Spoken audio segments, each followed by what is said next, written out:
E hoje vamos falar sobre a importância do crédito público e do crédito rural. Você pega muito crédito, Janaína?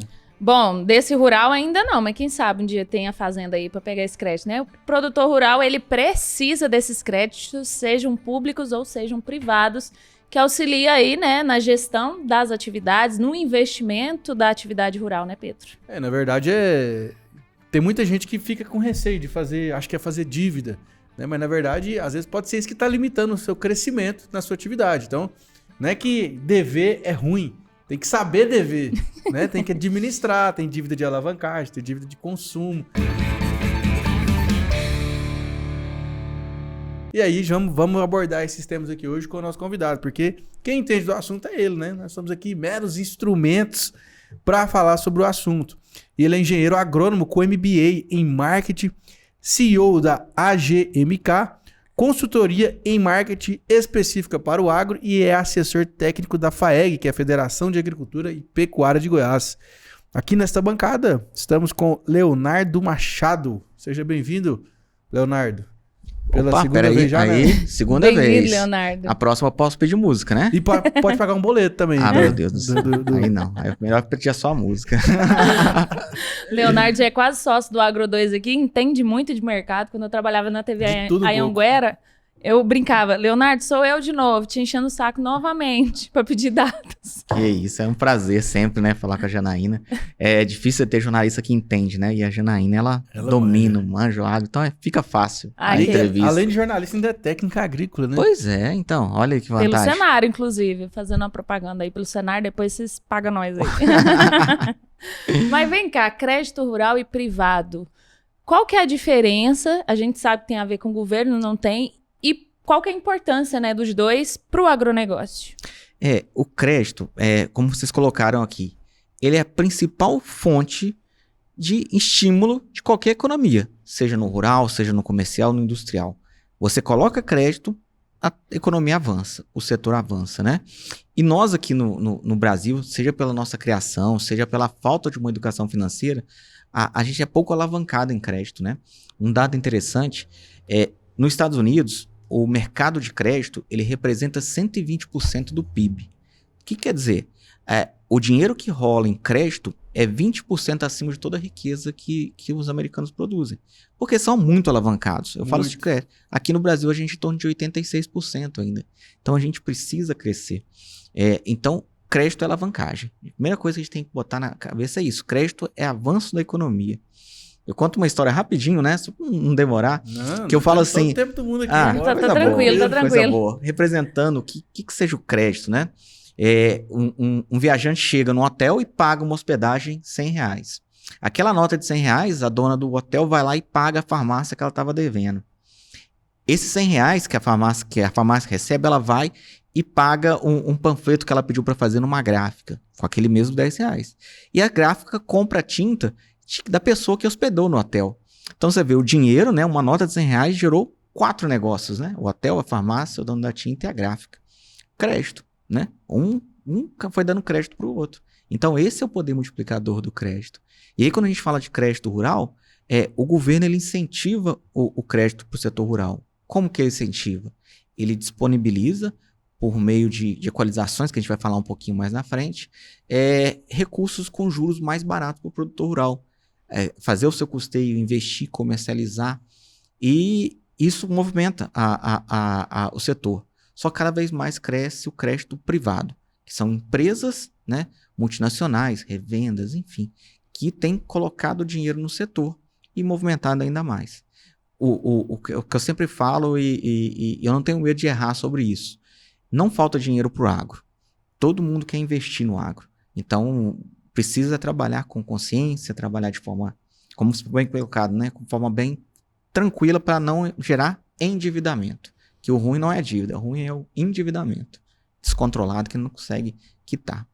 Então, acho que esse é o ponto de partida legal para a gente falar sobre esse crédito rural, crédito privado. É bacana, porque a gente escuta muito, principalmente das gerações anteriores, né? Essa até que um pouco menos eu tenho visto, mas aqui nessa fazenda a gente plantou soja a vida inteira, não pegou R$1 com o banco, como se isso fosse motivo de orgulho, né? Tá bom, parabéns. Que bacana que você tem um fluxo de caixa saudável que te permite fazer isso. Mas talvez você poderia estar 20, 30 vezes maior ao longo desses anos se você tivesse feito o uso do crédito com planejamento e organização, né, Leonardo? Perfeito. Então, meu próprio avô falava assim, dívidas não se paga, se administra. Perfeito, correto. Não é? E todo mundo tem crédito. O que é crédito de fato, né? É aquele serviço ou aquele recurso prestado de forma antecipada que você vai pagar depois. Então a gente tem uma conta de energia que é crédito, a gente tem uma conta de celular que é crédito. Então tudo gira em torno disso, né? Então a gente tem que administrar melhor o nosso endividamento. E aprofundando, né? Se você parar para pensar no pé da letra mesmo, o dinheiro ele é dívida. Dinheiro é dívida. O dinheiro ele não existe. Assim, ele é um número na tela que tá ali. Igual você vai lá no banco, saiu o plano safra, 120 bilhões de reais. Foi 120? Não foi? 344 bi. Porque 120 acho que era a parte subsidiada, né? Uma coisa São recursos controlados. 300 bilhões de reais. Na verdade, é o número que tá na tela lá, né? Porque isso vai sair para todo mundo, que vai circular, igual você falou, né? Da revenda de insumos, da sementeira, do posto de combustível, da concessionária, que isso vai girando. E esses 300 bi, na verdade, vira 5 tri, né, no final das contas. Por quê? Porque ele circulou o mesmo 100 reais da tia da farmácia, que pagou a farmácia, que pagou a tinta, que pagou o hotel, virou 300 reais, porque ele girou 3 vezes. E volta pro governo que investiu, né? E é um investimento, né? A gente tem que colocar esse recurso que o governo federal coloca no crédito rural, é um investimento. E eu costumo falar, é muito barato. Pensa igual a gente colocou. O que o governo de fato gasta do tesouro, né? Do recurso do governo federal? São 10, 12 bi, que é para pagar a diferença da taxa de juros. Se o crédito hoje, rural, privado, ele está na taxa de juros de 18, 20% ao ano, o crédito rural para os grandes produtores é 12%, então essa diferença é o que o governo de fato paga.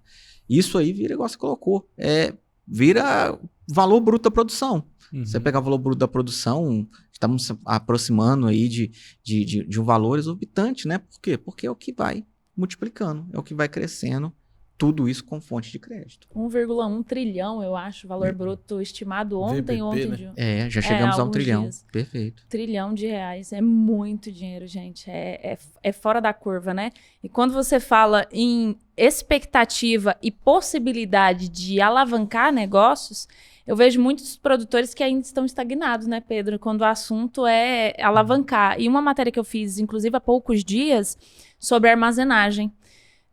Tem uma pesquisa da CNA, inclusive, que a Federação da Agricultura faz parte, que mais de 70% dos produtores entrevistados por essa pesquisa, eles disseram que gostariam de ter um armazém dentro da propriedade e só não investiram por conta de taxas de juros altas dos créditos. Eu queria que você comentasse sobre isso, que também é uma barreira para o produtor rural subir na carreira dele lá no campo, né?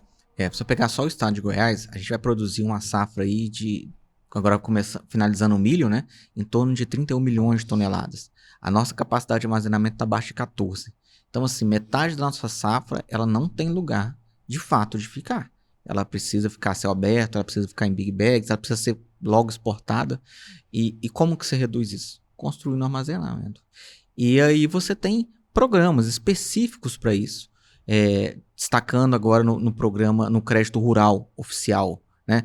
Você tem o PCA, que é o Programa de Construção e Ampliação de Armazenagem, que coloca crédito para o produtor construir a uns juros bastante reduzido, né? Se você construir um armazém abaixo de 6 mil sacas, que é pequeno, a nível de propriedade, igual esse caso, você tem aí quase 12 anos para pagar, com juros na casa dos 8% ao ano. Então, assim, é um juros bastante atrativo que pode se buscar. Só que para você fazer isso, é o segundo ponto que a gente sempre recomenda para o produtor, é construir a sua relação com o banco, porque o banco que de fato é o agente financeiro.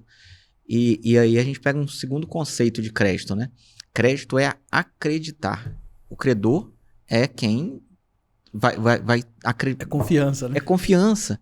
E aí, nessa questão de acreditar, você precisa criar um relacionamento bancário, né? De fato. Para você acessar esse crédito nas juros e condições, construir o seu armazém para não passar um aperto de armazenagem. Isso aí foi o presidente Nixon, né? Que foi o start, né? Porque antes era lastreado em ouro, né? Toda a nossa economia. Aí ele quebrou o padrão ouro.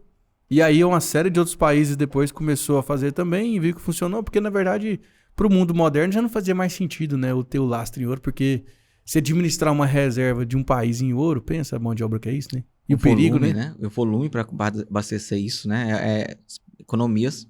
Imagina a economia americana, né? A chinesa. Onde quer guardar aí? Não, você para pra pensar. Ser uma cidade em ouro. Assim, é um negócio tão maluco, né? De negócio de dinheiro, porque tá no subconsciente coletivo essa relação de confiança da gente acreditar naquele papel que, na verdade, não é nada. Que hoje em dia tá cada vez mais não sendo nada, né? Porque é tudo computador hoje. Não, e também tem o fator inflação, né? Fora isso. Eu mesmo, eu sei lá qual foi a última vez que eu peguei uma nota na minha mão.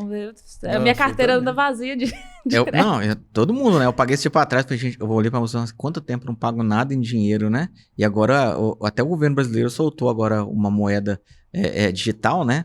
O Drex, né? Vamos ver se vai avançar ou não. Mas se você pegar essas ferramentas digitais, gente, a gente tem tokenização. Hoje a tecnologia financeira avança tanto, né? Tanto. Por isso que eu falo, o dinheiro pro agro não falta. Aqui, ó. O cartão de crédito tá aqui, você só encosta. O documento tá aqui, você só abre e lê. O carteira eu não carrego mais, faz tempo. Não. Há 2 anos, se não me engano, 2 safras atrás, um agente financeiro lançou o projeto de custeio agropecuário, que é o recurso para custear a lavoura pelo celular, né? Ele poderia estar fazendo o projeto ali, já preenchendo, já sair direto a proposta e já recebia. Então, assim, avança demais, né? Mas então... esse negócio do Drex aí, desse real digital, né? E aí o crescimento do sistema CBDC, é CBDC que fala, isso, né? Isso. Como é que você vê isso, Luiz, assim, na sua visão? Cara, porque eu acho que as coisas vão ficando centralizadas demais na mão do governo. Né? Igual, por exemplo, aí a gente tem entrando no debate das criptomoedas, igual o Bitcoin, por exemplo, que hoje, para passar um dinheiro para qualquer pessoa, ele passa na mão do banco, que passa para outra pessoa. Você vai fazer um Pix, é direto, mas só que esse dinheiro está no seu banco, lá no Banco do Brasil, da Caixa, do qual for, que passa pelo banco e chega para você. O Bitcoin eu posso passar direto para você sem ter esse intermédio. Então, como é que você se sente com isso assim? Você acha que não fica perigoso demais essas coisas na mão do governo demais, não? Vai ter sempre os dois caminhos. Eu acho que nunca a gente vai ter um caminho 100% público, nem 100% privado. Eu dou um exemplo assim, hoje, vamos caminhar para o setor privado. Vamos trazer para o agro essa conversa. Você tem uma ferramenta chamada AgroToken. O que é o AgroToken? Você armazena o seu produto em um armazém e você certifica para uma empresa privada e aquele valor começa a ser representado como se fosse um token, uma moeda digital. E aí você pode ir numa loja de máquina agropecuária e comprar uma colheitadeira com esse AgroToken, que nada mais é do que representatividade do produto que está armazenado. Tem regulamentação federal? Nenhuma. Somente uma relação entre privados. Descentralizado. Totalmente centralizado. E rápido, fácil. Só que quando você trata essas questões, você tem que saber o ônus, o bônus, né? Que é facilidade, mas o ônus também, né? E se criar uma bolha especulativa, você não está a mercê com isso. Tem que sempre ficar claro. Agora, se você pegar dentro dos agentes financeiros oficiais, você tem crédito bancário para comprar uma máquina, tudo no colocado, né? Isso também é muito interessante. O que é crédito, né? Quando a gente fala em crédito bancário. Crédito é quem não tem prestando para quem não tem.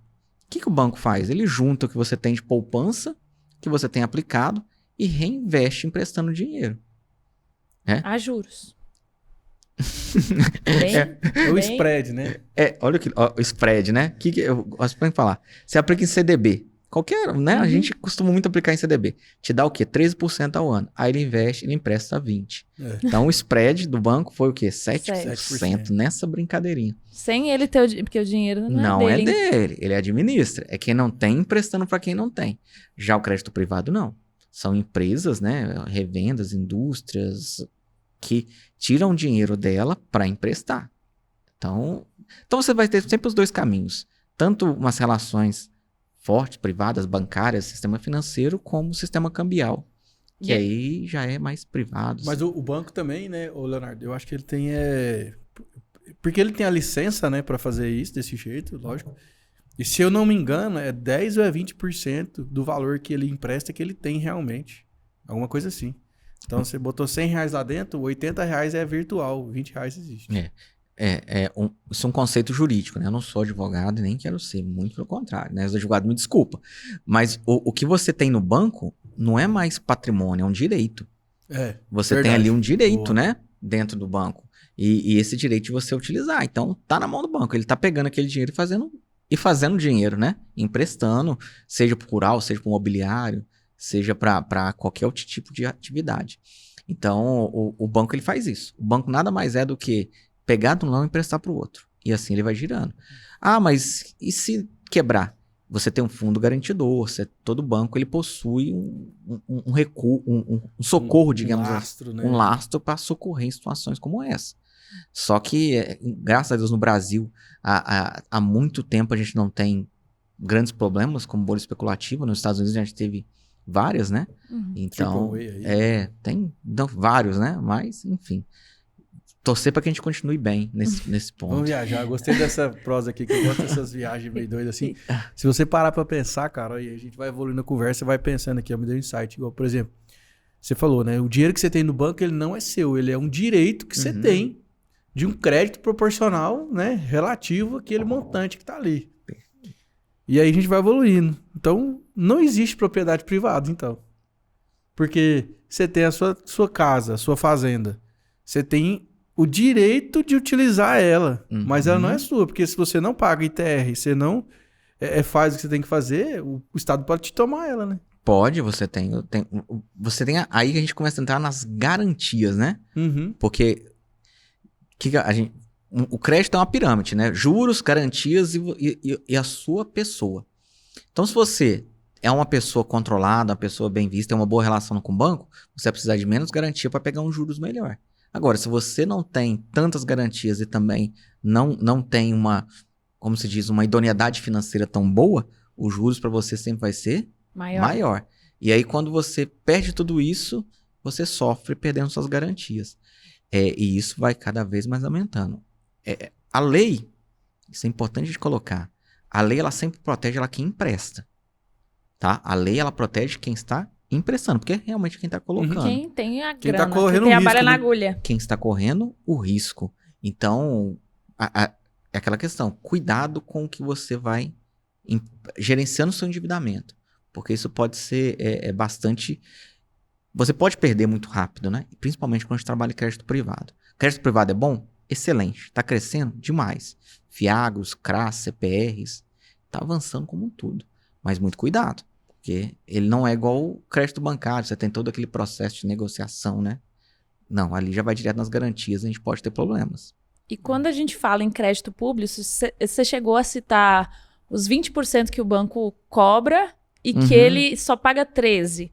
Então, esses 7%, por exemplo, é onde o governo entra com a equalização dos juros, com o dinheiro que o governo investe, para o produtor pagar menos juros, é isso? Exato. Então, é muito legal. O governo ele tem os recursos. E ele começa a planejar o que ele vai querer incentivar mais. Por exemplo, grande produtor, 12% ao ano, taxa de juros. Médio produtor, 8% ao ano. Pequeno produtor, 6%, Pronaf. Lógico, então com 6% eu vou gastar muito mais do que para emprestar 12%. Porque eu vou ter que pagar a diferença, né? Igual muito bem colocado pela Janaína, equalização. E aí, o que eu vou emprestar mais? Vou emprestar para grande ou para pequeno? Tem todas essas decisões. Eu posso abaixar minha taxa de juros ainda mais, pagar mais equalização e disponibilizar menos dinheiro, ou colocar mais dinheiro e cobrar uma taxa de juros maior. Então, tudo são decisões governamentais voltadas ao crédito rural. E quem vai participar disso? As associações, o Ministério da Agricultura, o Ministério da Fazenda, da Economia, são políticas governamentais. Então, essas decisões de equalização, de quanto que o governo de fato coloca, é demorado. Demora praticamente 1 ano. E não podemos esquecer do seguro, né? Que também é dinheiro que precisa ser colocado no setor. Fora que é uma coisa que ainda está meio que uma interrogação, né? A quantidade de valor disponibilizado para seguro rural, né? Que deveria ter saído junto, né? Deveria, e seguro é importantíssimo. Os países desenvolvidos em agricultura, como o Brasil, eu vou falar Argentina, Estados Unidos, tem sua política agrícola baseada no seguro, não no crédito rural. O crédito é sistema privado. Lá eles ajudam muito o seguro. Aqui a gente está caminhando pelo lado inverso, ajudando muito no crédito e estamos esquecendo o seguro, que é essencial. Fora que a gente tem o El Ninho vindo aí, né? Eu noticiei ontem no quadro que, oficialmente, 95% de chance dele persistir entre dezembro desse ano e fevereiro do ano que vem. Ou seja, bem na época da safra de verão. Eu lembro durante a Universidade de Agronomia, que a gente tinha algumas disciplinas lá que abordavam, né, climatologia e falava de todos esses aspectos. E eu lembro de uma professora falar, a professora Cecília, muito experiente nela, a professora Cecília Cezepac, que ela falava que de 7 em 7 anos tem uma mudança no ciclo. Então, por exemplo, eu já vi histórias de produtores rurais que ficou 4 anos produzindo direitinho, bom, bala crescendo. Aí chegou no 5º ano e ele falou assim, todo ano eu pago esse seguro, cara, é uma caminhonete zero. O valor da caminhonete que eu podia trocar e eu pago o seguro. Esse ano eu não vou pagar, não. E aí é justamente o ano que dá errado. Nos últimos 20 anos, um levantamento da Conab, tá? Nos últimos 20 anos, Goiás registrou 6 anos de quebra. Alguma quebra. Seja na soja, seja no milho safrinha, seja no trigo. Alguma quebra. Você pegar os estados do sul, que são os mais propensos a problemas climáticos, acho que chegou em torno de 14 ou 15. Então, só 5 anos que eles foram 100%. E aí, como a Janaína colocou, El Ninho traz muito mais preocupação. Porque a gente sabe que temperaturas maiores, as questões climáticas, né? Chuvas, a gente não sabe como que vai agir no centro-oeste, tem um comportamento maior, mais arriscado no norte. Então, e aí é o se, né? E se acontecer? E se não acontecer? Eu costumo conversar muito quando eu falo com os nossos produtores, né? O produtor, ele vai precisar cada vez mais tirar o chapéuzinho de fazendeiro e colocar o chapéu de empreendedor rural. Administrar riscos. Boa. Qual que é administrar risco? Meu risco de mercado, ferramentas de comercialização mais eficientes, risco financeiro, que é crédito rural, trabalhar, risco de produção, que é a questão de seguro, e o risco operacional, que é a capacitação, treinamento, manter tudo ali na... Então, ele vai cada vez mais precisar gerenciar isso daí. E temos que cada vez mais trabalhar para preparar isso, produtor, né? E aí... Voltando para o crédito privado. Imagina o pessoal na Faria Lima, né? Aqueles Farias Limers, né? Você vem logo na memória, aquele cara, né? Do sapatinho, né? Coletinho, coque samurai e o Renegade. Exato, esse daí. Ele olha assim e fala, peraí, indústria não tá indo bem, né? Comércio tá complicado, né? Endividamento aqui. Serviço. Onde que tá bombando? Agro. Aí ele vai querer pôr o dinheiro dele aonde? No agro. E tá crescendo demais. Tá, né? Fiagros, né? Se você pegar o que é o Fiagro, é um fundo de investimento no agro, né? Ele tem alcançado valores aí acima de 10 bi de dinheiro, sabe? Que nada mais gente, do que esse pessoal que tá vindo lá do mercado financeiro, enxergando o agro e começando a injetar dinheiro aqui. E nosso produtor precisa estar atento para saber administrar esses riscos. Tem uma métrica que é o PVP, né? Que é o preço sobre valor patrimonial, que é muito analisado em fundo imobiliário. E a gente tá vendo PVP de Fiagro, que está em 0,6, em 0,7, né? O que isso significa? Quando é em 1, significa que o valor da cota é igual ao valor do patrimônio do fundo. Então, por exemplo, tem fundo que o PVP está em 0,6, ou seja, ele está com 60% de desconto do valor que realmente é o patrimônio. Ou seja, você está comprando uma cota de R$60 que na verdade vale 100. Então você tá ganhando. Por isso que está tendo um grande fluxo de dinheiro para esses fundos de investimento do agro, né? Então... Perfeito. O momento é muito oportuno, porque a gente está num momento de baixa de commodity. Então, o que aconteceu? O setor ficou um pouco desacreditado, porque o cara falou assim, nossa, a soja está 110 a saca, está 120, estava 180 ano passado. Né? Então, acho que tem muita oportunidade aí no mercado. Muita. E o produtor, ele não planta só soja, né? É soja, é milho, é gado. A empresa rural, muitas das vezes, quando ela abre um fiagro, ela é diversificada, né? Então, ela tem tudo isso encaixando ali nas formações de valor da propriedade. E isso abre oportunidade muito alta para investidores colocarem recursos. E não só empresas, né? Aí você tem agritechs, né, chegando, você tem ferramentas, né, como a CPR, o CRAC, você pode colocar. Então, as oportunidades de ganhar dinheiro com agro, né? Atenção, investidores, hein? Tá batendo na porta aí. Não vamos deixar, igual a gente fala, né? O cavalo passar selado. Não vou falar o nome do Fiagro, não, que senão a CVM vem em cima de mim. Não. Eu tenho visto muito investidores, pessoas que vivem de passivos. Elas têm as empresas delas, mas se elas precisassem parar de trabalhar hoje, tá tranquilo, porque o dinheiro tá rendendo. estão falando muito desses investimentos em fundos do agro. Por exemplo, Natália Arcuri é uma jornalista que é investidora famosíssima, canal Me Poupe aí, depois você paga nós. Também. Natália, ela fala muito de LCA, que ela tem investido e tal. E eu vejo muito Letra isso. de crédito agrícola, né? Isso. Eu tenho visto muito isso, esses investimentos vindo de pessoas que não têm uma familiaridade com o agro, mas que perceberam que os investidores estão olhando o mercado, o que está dando certo, e estão investindo. Então, o dinheiro tem. Então, o produtor ele precisa saber procurar, né? Perfeito. E olha que legal, o LCA, né? O LCA é um título do agro. Qualquer pessoa, tem alguns bancos que o lance mínimo em LCA é R$50 de investimento. E tipo, tá além de boa rentabilidade, tem alguns benefícios de impostos, né? De você não. Imposto de renda. De imposto de renda, enfim. E aí, obrigatoriamente, por lei, 35% de todo investimento do LCA tem que ser aplicado no crédito rural. Então, o banco ele já pega esses 35% e já aplica no crédito rural. E aí, mas só que o governo não aplica só isso, ele pega todo esse dinheiro e coloca. Consequentemente, rende mais para o investidor. Então, é um fundo de investimento muito interessante. E empresas do agro abrindo capital na bolsa, né? Que é outra coisa muito legal, né? Muitas. A gente teve aí um exemplo clássico da Boa Safra, né? Uhum. Que foi Soja 3, né? Um caso de sucesso, né? Que logo sonou, mas temos outras, né? AgroGalaxy, revendas, então... Teve o pessoal da Jales também, né? Da Sim. Jales. Recentemente, né? Inclusive, tem poucos meses. Uhum. Que abriu o Tem. B3. Acho que foi ano passado, né? Foi não. Foi não? Esse ano, eu Esse acho. ano? Eu acho que sim. E tem outras pra sair aí Tem que a gente outras pra espera, sair. né? Que a gente torce muito que saia rápido e a gente consiga investir também, né? Lógico. O segredo Ações. o segredo é diversificar, né? Fato. É como você tá falando, o produtor muitas vezes fala, eu nunca precisei de dinheiro, eu peguei meu capital e coloquei ali na terra, coloquei para produzir. E se dá alguma coisa errada, você perde seu capital? Né? Por que será? Será que não seria mais viável? Aplica 50% no seu, aí os outros 50% aplique outras coisas, né? No mercado de ações, e você diversifica seu risco.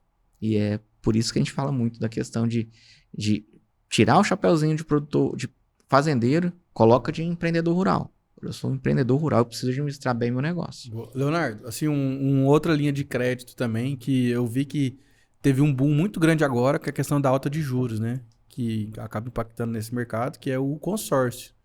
Então, a gente está vendo hoje que cresceu muito o consórcio de máquina agrícola, de caminhão, até para aquisição de terras, né? Tem esses consórcios aí. Qual que é a sua visão do uso dessa ferramenta?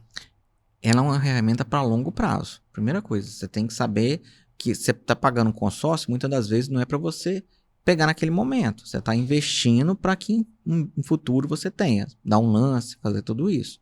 É muito interessante, o custo é muito baixo, o custo do dinheiro é baixo, só que você tem que imaginar que é algo para longo prazo. Realmente tem que crescer demais. Meu celular aqui, todo dia chega uma oferta, né? Quer pegar o juro e tal, para máquina, né? Uhum. E você vê que realmente o juros é muito baixo. Só que, entende? Ele vai se encaixar dentro de uma administração de longo prazo. Você não vai pagar um consórcio para querer amanhã já pegar o dinheiro. Uhum. Você vai precisar fazer um investimento alto, enfim. Se for visto como longo prazo, eu acho que é uma boa. Eu vi que, por exemplo, o consórcio, para ele ser adquirido, eu também dei uma estudada um pouco, ele fala que ele tem que ser adquirido para um fim.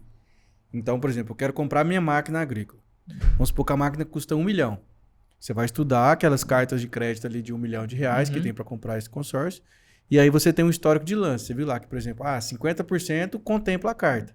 Então você já tem que entrar sabendo que você tem que ter 500 mil para pegar essa grana, né? E a taxa, na verdade, não tem taxa de juro, que ele tem a taxa de administração. Então, que chega de 14% a 20% do contrato inteiro. Então, assim, mesmo que seja 20%, ainda é barato, né? É barato, só que é igual você colocou, tem os lances, se você não conseguir o lance, vai ter que continuar pagando. E principalmente, tá, gente? Olhar a empresa que está fazendo isso.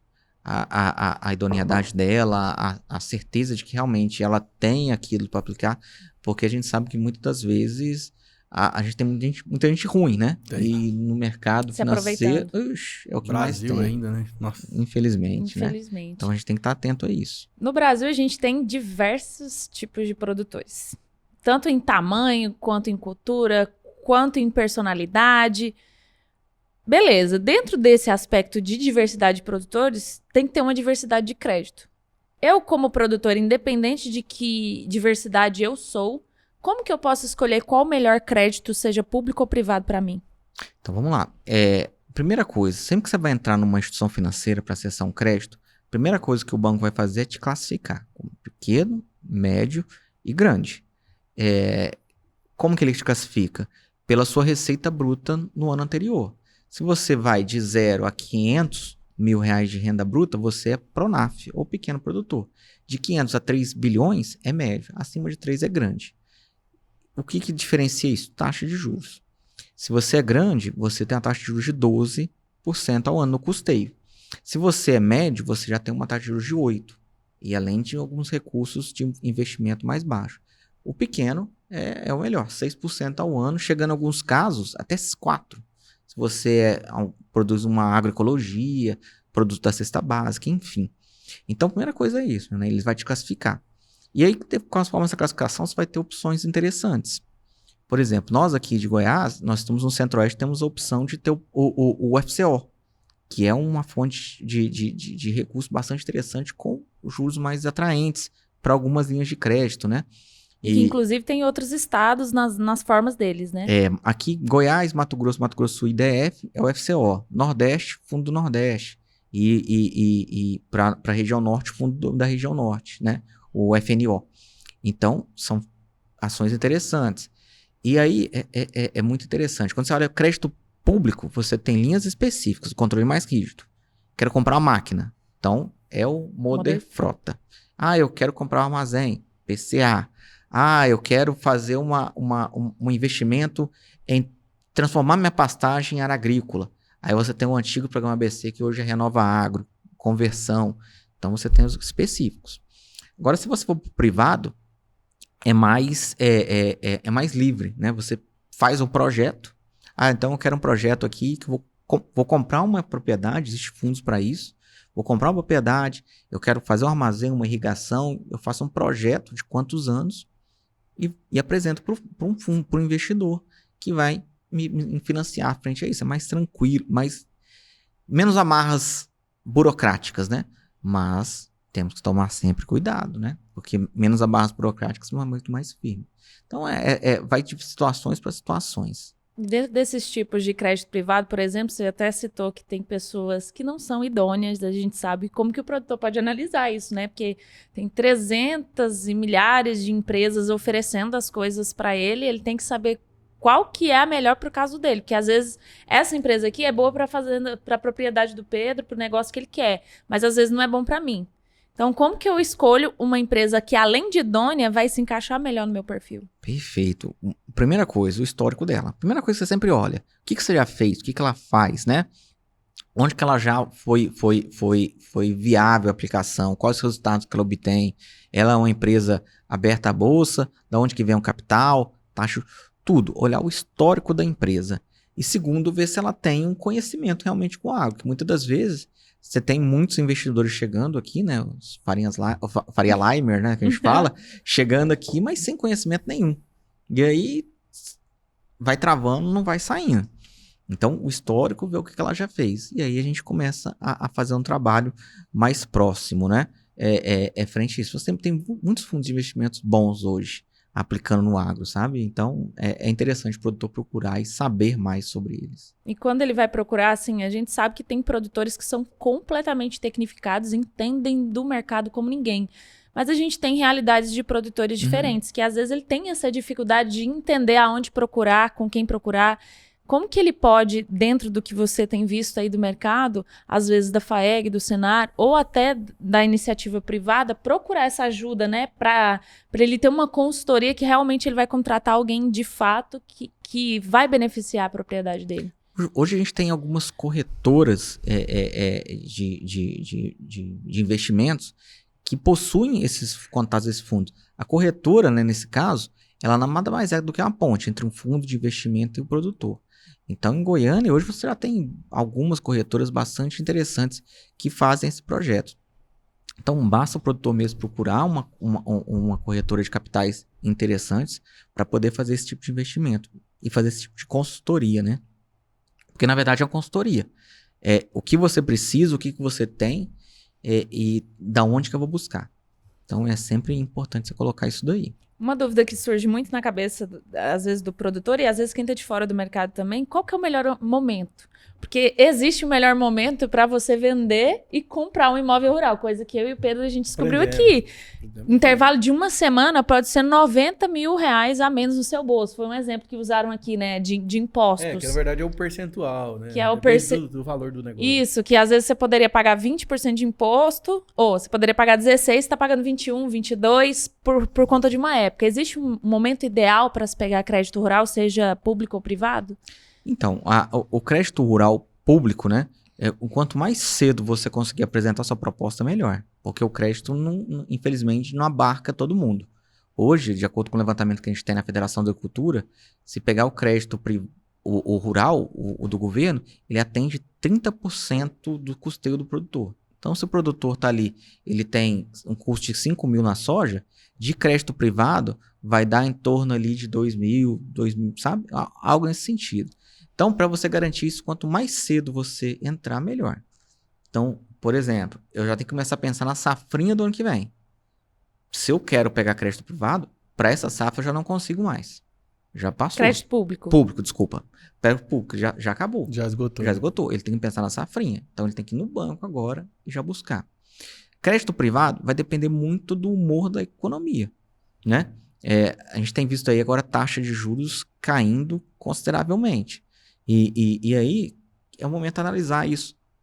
A gente tem um arcabouço fiscal que precisa ser votado lá em Brasília. Tantos fatores, né? Então, analisar bem o momento que você está para você acessar.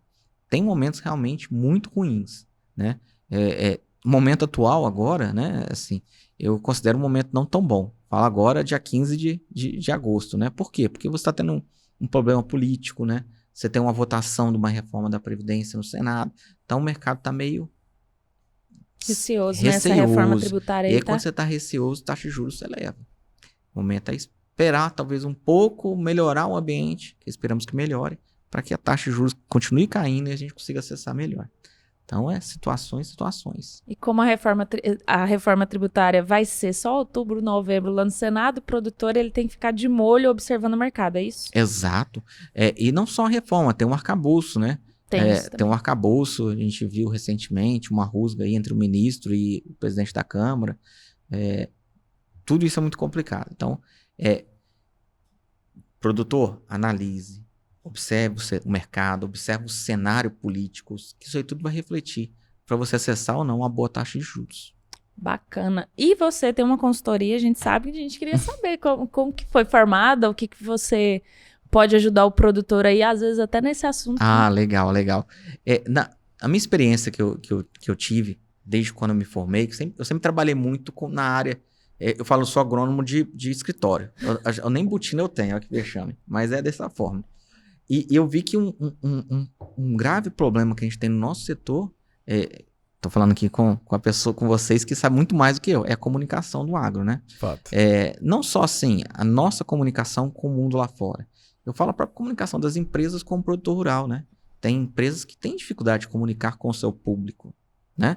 E aí eu tentei buscar, estou me especializando, estudo constantemente para ajudar essas empresas a se comunicar, com o produtor. Empresas de investimentos, né? Poxa, imagina, uma empresa de São Paulo quer vir aqui e disponibilizar crédito para um produtor. Como que ela vai comunicar com ele? Né? Se você falar com ele, tem a melhor fonte de crédito, com risco diversificado, né? Vai entender. Tem que vender um produto, né? Esse aqui vai te dar uma taxa de juros tanto, você vai poder aplicar. Então, é essa ponte, né, entre empresas e produtor que eu busco auxiliar. Trabalhar com essas empresas, comunique melhor com o seu público. Bacana demais. Olha, se você quer seguir, @agmk.brasil, vai estar aí na tela, o Pedro vai colocar. Segue também o Leonardo, @leonardo.machado.7982. Está na tela também. E tem também o site, agmkbrasil.com.br. Agora, a pergunta que não quer calar. Ai, meu Deus. Sistema FAEG, os sindicatos rurais, são parceiros dos produtores. Você é assessor técnico da FAEG. Perfeito. Nesse caso de crédito rural, tô meio perdido. Às vezes... tô querendo saber o momento, como, quando, tô precisando de dinheiro para investir aqui, tô achando que tá difícil para mim. Posso procurar?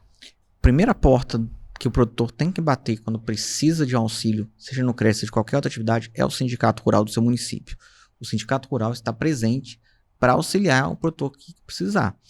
Assuntos mais complexos, como crédito, a gente sabe que é um assunto complexo, aí procure a Federação da Agricultura, né? A gente tem as nossas linhas de atendimento, né? Seja presencial, seja por WhatsApp, seja por rede social, a gente vai estar auxiliando tanto nas negociações da busca do acesso ao crédito rural público, quanto em observar algumas oportunidades de crédito privado, né?